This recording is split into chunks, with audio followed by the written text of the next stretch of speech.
Meus amigos, boa noite a todos. Que o Senhor Jesus nos abençoe, nos dê a sua paz. O evangelista Lucas, no capítulo 17 do seu evangelho, narra o seguinte acontecimento.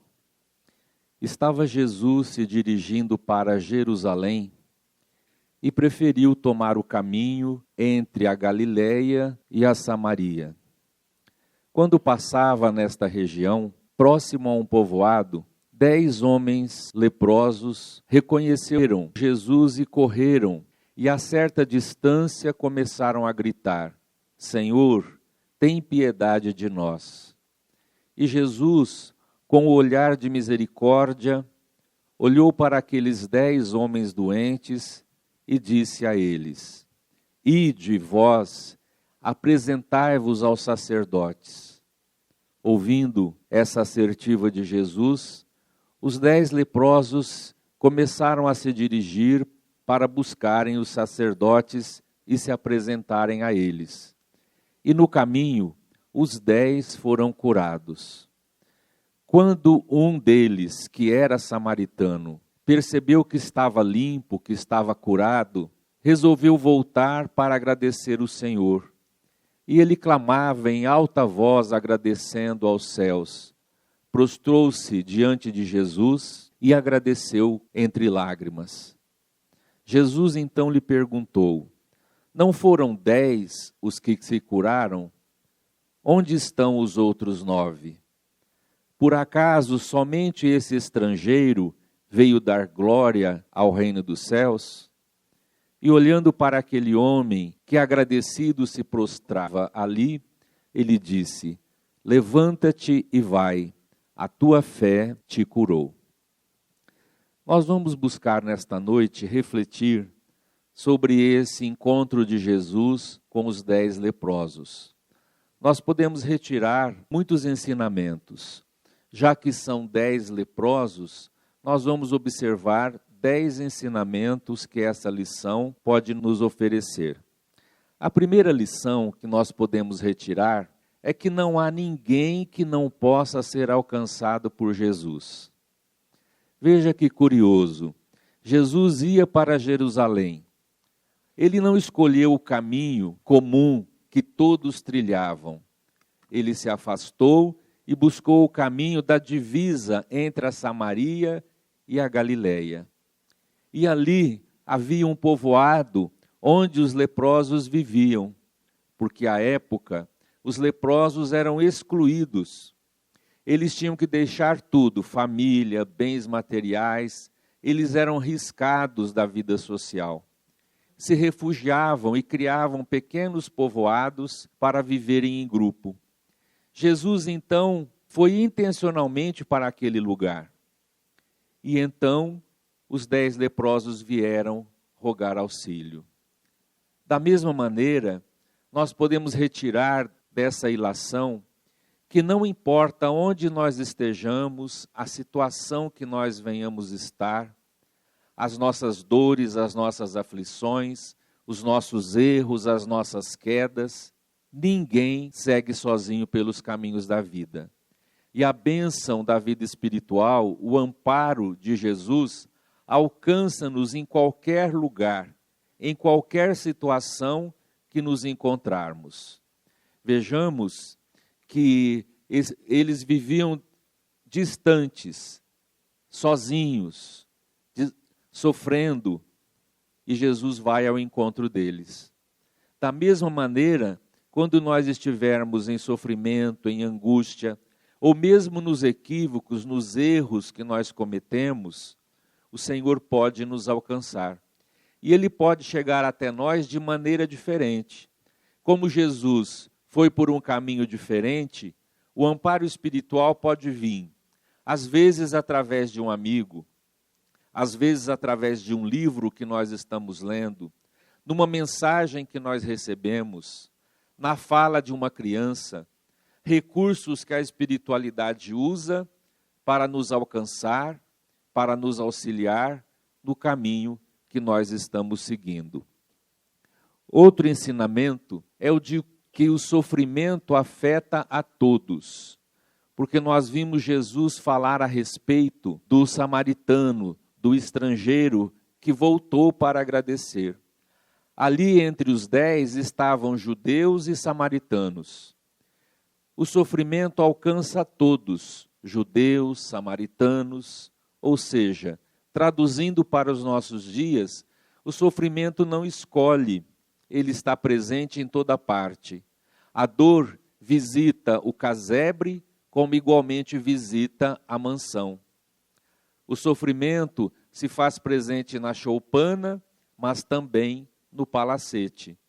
Todos nós que estamos em experiência na vida, vamos vivenciar em determinada fase da nossa existência um sofrimento, uma aflição.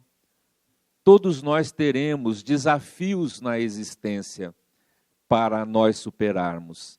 Daí a importância do alimento espiritual, do pão da alma, que só a mensagem de Jesus nos oferece.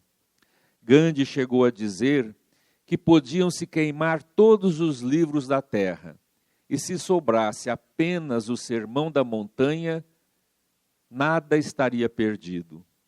Veja a importância da mensagem de consolação que Jesus nos oferece no Sermão da Montanha. Todos nós padecemos, todos nós enfrentamos dificuldades que são experiências necessárias para o nosso crescimento aqui na terra. Mas nós vamos receber o amparo, a consolação, a esperança, para nós prosseguirmos no caminho quando buscamos esse alimento espiritual. Há uma mensagem no Evangelho segundo o Espiritismo, em que o benfeitor diz que Deus coloca ao lado de cada lágrima o bálsamo que consola. Veja que interessante essa frase. Deus coloca ao lado de cada lágrima um bálsamo que consola. Veja que o bálsamo está do lado. Deus coloca ao lado de cada lágrima. Nós não precisamos ir buscar alhures, nós não precisamos grandes caminhos para encontrar consolação, para encontrar paz interior, porque Ele coloca ao lado de cada lágrima. Então basta nós termos olhos de ver, ouvidos de ouvir, conforme Jesus nos falou, que nós vamos nos sentir amparados, consolados, com novo ânimo, fortalecidos para prosseguirmos na vida. Mesmo que o sofrimento, que a dificuldade persista, nós estaremos fortalecidos na fé, estaremos amparados e nos sentiremos então com mais segurança para seguirmos a existência terrestre. Outro ensinamento é que existe uma união entre os que sofrem. Veja que os leprosos se agruparam e em grupo eles vieram pedir socorro. Eram 10 que clamavam e pediam ajuda a Jesus. O mesmo fenômeno nós observamos aqui na terra. Muitas vezes o sofrimento nos faz solidários. Quando existe, por exemplo, uma grande catástrofe, nós nos aproximamos uns dos outros. Nós queremos ajudar e queremos ser ajudados. Eu me recordo de uma reportagem na televisão de uma enchente em que uma senhora dizia que ela foi socorrida pela vizinha, mas que ela não conhecia a vizinha. Então elas moravam ali tanto tempo e uma não conhecia a outra. Foi necessário uma enchente, foi necessário a tragédia para que elas se conhecessem, para que elas estivessem juntas. Muitas vezes, no sofrimento, nós somos solidários. Por isso que nós tiramos lições da dor na existência terrena, porque a dor é transformadora, ela nos faz enxergar além, ela muda os nossos conceitos com relação à existência. Tem um papel fundamental em nossas vidas. Por isso, o célebre poeta Victor Hugo chegou a afirmar que a dor é a mais sublime de todas as rainhas, porque todos se curvam diante dela. E é verdade. O sofrimento nos faz baixar a cabeça. O sofrimento nos faz repensar a vida, reconsiderar os valores da existência. Por isso, a necessidade de nós buscarmos o amparo espiritual. Outro ensinamento é a esperança que eles tiveram.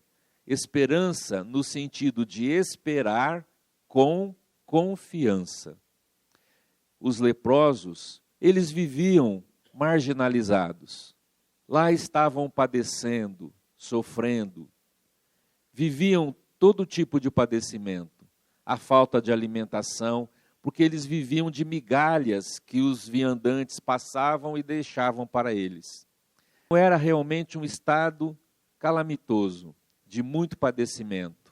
Mas eles nunca desistiram.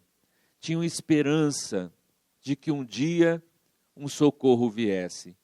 E eles tiveram tanta confiança que bastou reconhecer Jesus passando, que eles foram ao encontro dele. E clamaram, e pediram ajuda, porque tinham realmente esperança dentro de si. Nas lutas que nós enfrentamos na terra, nas dificuldades que nós passamos, nós nunca podemos perder a esperança. Aliás, há um dito popular que diz que a esperança é a última que morre, que a gente precisa consertar e dizer que a esperança nunca deve morrer. Porque esperança é esperar com confiança. E isso nós precisamos ter, para não nos abatermos, para não olharmos somente para o barro da terra, em vez de levantar os olhos para o infinito, para o horizonte. Nós precisamos ter essa esperança sempre, apesar dos percalços, apesar das nossas dificuldades no caminho. Outro ensinamento, nós vamos entender que os leprosos fizeram 2 movimentos. Eles foram ao encontro de Jesus e depois eles creram em Jesus. Lembram? Eles pediram um amparo e Jesus disse para eles irem se apresentar aos sacerdotes. Era um ritual da época necessário. Quando alguém leproso ou com uma outra doença, uma peste qualquer, ficava afastado da sociedade, se acontecesse a cura do mal, eles deviam se apresentar aos sacerdotes para então serem aceitos novamente na comunidade, na sociedade. Jesus deu a eles esperança. Quando eles pedem o socorro, Jesus diz: ide e apresentai-vos aos sacerdotes. Eles então creram que Jesus faria alguma coisa por eles. E eles começaram a ir em direção da cidade onde eles pudessem encontrar o sacerdote. Então eles creram em Jesus e somente foram curados quando eles estavam a caminho, buscando os sacerdotes. Então eles tiveram 2 movimentos, foram ao encontro de Jesus e creram nele. Aliás, Jesus sempre fez o convite a todos nós: vinde a mim, segue-me. É convite para nós irmos até Jesus. Muitas vezes a nossa opção é outra. Nós nos distanciamos da vida espiritual, nos distanciamos de Deus, de Jesus, e ficamos somente entregues a nós mesmos. E quando os problemas se avolumam, quando a dor nos acicata, fica difícil realmente nós seguirmos prosseguindo pelos caminhos da vida. Nós necessitamos ter esta fé, esta confiança no amparo divino. O Espírito Meimei chega a dizer da importância da fé em nossas vidas. Ela diz que o homem sem fé é como se estivesse caminhando na escuridão à margem de um abismo. A dificuldade em caminhar, o medo, mas o homem com fé é aquele que tivesse um archote na mão, clareando o caminho. Então ele vai saber onde ele vai colocar os pés, que passo que ele vai dar, que direção que ele vai seguir. vai ser muito e muito mais fácil ele acender a luz no caminho. Mais fácil para nós superarmos as dificuldades se nós tivermos esta fé, se nós crermos realmente em Jesus. Diz Meimei que o maior infortúnio na terra é perder a fé e continuar vivendo. Esse é o maior infortúnio, é o indivíduo perder a fé e ter que continuar vivendo. Como deve ser difícil, como deve ser angustiante alguém não crer e prosseguir vivendo nas dificuldades, nas lutas e nas dores do caminho. Então eles tiveram dois movimentos, foram a Jesus e creram nele. Ainda hoje o Senhor continua nos chamando a todos, enfermos que somos, nem sempre enfermos do corpo, mas quase todos nós enfermos da alma, que trazemos as marcas dos nossos erros, dos nossos equívocos do passado. E Jesus continua nos chamando, então nós precisamos ir até Jesus, buscá-lo, e precisamos crer que realmente as coisas serão diferentes se nós buscarmos com confiança o amparo do Mestre. Outro ensinamento é que o samaritano, aquele que voltou, a prioridade dele foi o agradecimento.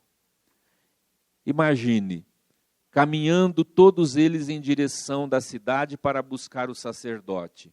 De repente eles são curados. Os 9 andaram mais depressa para buscar o sacerdote, para que eles fossem reconhecidos novamente na sociedade.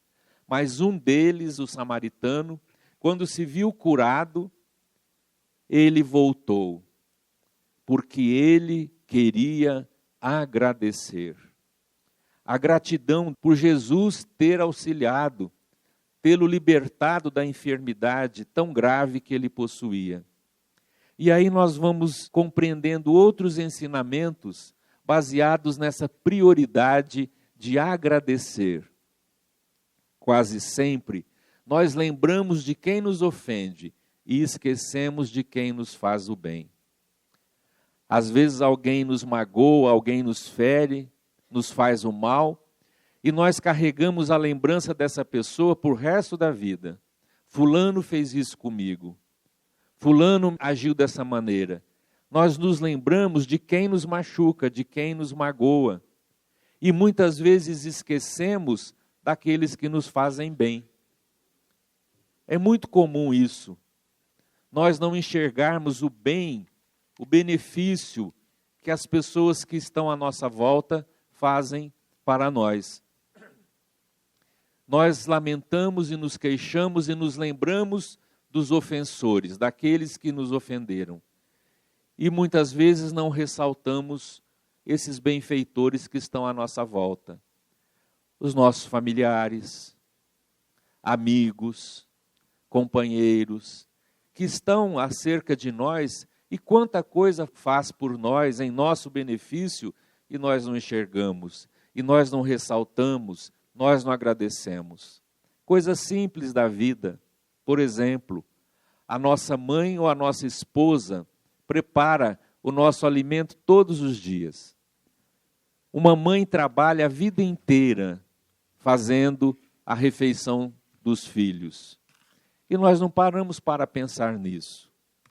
Na dedicação, no bem que ela nos faz, preparando a nossa refeição. Nós esquecemos desse benefício. Mas se um dia ela salgar o feijão, todo mundo reclama. Então a gente não enxerga benefício, a gente não consegue ver à nossa volta tanto bem que nos fazem. Porque a nossa mente ainda fica fixada naquilo que nos fazem de mal. E esquecemos de ressaltar o bem cada momento da nossa vida. E Jesus pergunta, os 9, onde estão? Eles esqueceram do benefício e se esqueceram do benfeitor. Quantas vezes isso acontece? esquece-se do benfeitor, esquece-se do benefício que nós recebemos. Então isso é para nós avaliarmos a nossa vida. Será que muitas vezes nós estamos esquecendo do benefício que alguém nos fez?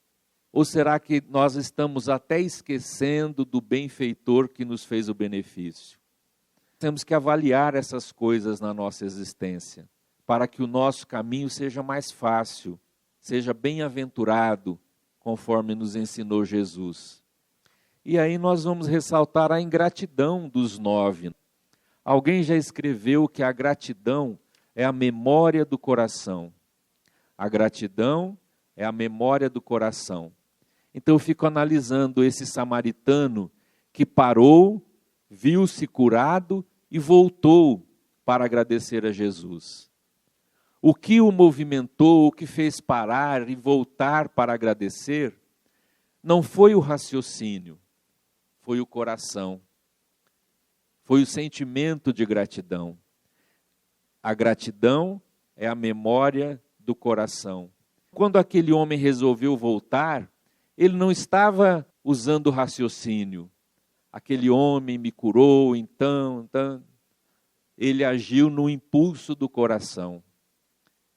Ele resolveu ser grato, ele resolveu voltar e agradecer. É muito importante a gratidão em nossas vidas. Esses benefícios que nós vamos recebendo e que muitas vezes nós não enxergamos, nós precisamos ser gratos. Nós precisamos ter uma vida de gratidão. Quando nós pensamos que Deus nos oferece tudo, oferece o corpo para nós vivermos a experiência aqui na matéria, nos oferece o ar gratuitamente, a nossa maior refeição é oxigênio. Nós podemos viver um dia sem comer, um dia sem beber, mas nós não ficamos 5 minutos sem respirar. Deus nos oferece tantos recursos e muitas vezes nós nos esquecemos do benefício e do benfeitor. A gente se afasta do Criador. Não é Deus que se esquece de nós, é nós que muitas vezes nos esquecemos de Deus. Então, gratidão para com a vida, gratidão para com as pessoas que estão à nossa volta, para os nossos familiares, sempre guardando essa certeza de gratidão. E por fim, o trabalho da fé. Quando aquele homem estava agradecendo, Jesus disse a ele: levanta-te e vai, a tua fé te curou. Veja que sempre que Jesus curava alguém, ele fazia questão de ressaltar a fé da pessoa. Ele ressaltava esse esforço, esta certeza, essa convicção que o indivíduo tinha. E que essa convicção, esta fé, esta certeza, foi ingrediente importante no processo da cura. Porque há situações em que o doente não quer ser curado. Há situações em que ele apenas lamenta, ele apenas se queixa, mas ele não colabora para que a cura aconteça. É curioso que em uma outra oportunidade Jesus foi socorrer um homem cego. E Jesus faz a seguinte pergunta para ele: queres ser curado? Parece contraditório. O homem cego, ele se aproximar e Jesus perguntar se ele queria realmente ser curado. Porque há enfermos assim, há enfermos que se acomodam na enfermidade, que se acomodam na situação infeliz e que não desejam mudar o roteiro da vida, não desejam mudar o caminho que estão trilhando. Então Jesus ressalta que aquele homem colaborou no processo da cura, porque ele teve fé, ele teve convicção de que se ele rogasse, o Senhor faria algo em seu benefício. Então, meus amigos, quando nós nos lembramos desse encontro de Jesus com esses 10 homens doentes, nós pensamos no encontro de Jesus com toda a humanidade. Porque todos nós que estamos na terra, em experiência, em aprendizado, somos espíritos devedores. Trazemos em nós as chagas das nossas enfermidades. E para a nossa cura, nós precisamos crer e precisamos querer. E só há um médico que pode nos curar, que é o médico das almas. E ele nos ofereceu o receituário. Ele nos indica o remédio para os nossos males. E essa receita, esse remédio abençoado, capaz de curar as nossas almas, de cicatrizar feridas que nós trazemos há milênios, é a boa nova. É a proposta de Jesus. É o amar a Deus acima de tudo e ao próximo como a nós mesmos. É repensar a vida, é buscar o caminho certo, é tomar as melhores decisões, é escolher a melhor parte, como Jesus disse, se referindo a Maria e a Marta, que Maria escolheu a melhor parte. É repensar a nossa vida, é buscar o caminho novo, é buscar esta força que somente o Evangelho pode nos oferecer. Nós podemos criar muitos sistemas, podem se levantar muitos oradores, muitos pensadores, mas a mensagem de Jesus continua viva, totalmente atual para os nossos corações. Mais de 2000 anos e ainda nós carecemos desse alimento espiritual, desse amparo do médico de nossas almas. Que a reflexão da noite nos dê essa coragem, nos dê essa esperança para nós vencermos as dificuldades do nosso caminho. Muita paz e que Jesus abençoe o nosso propósito.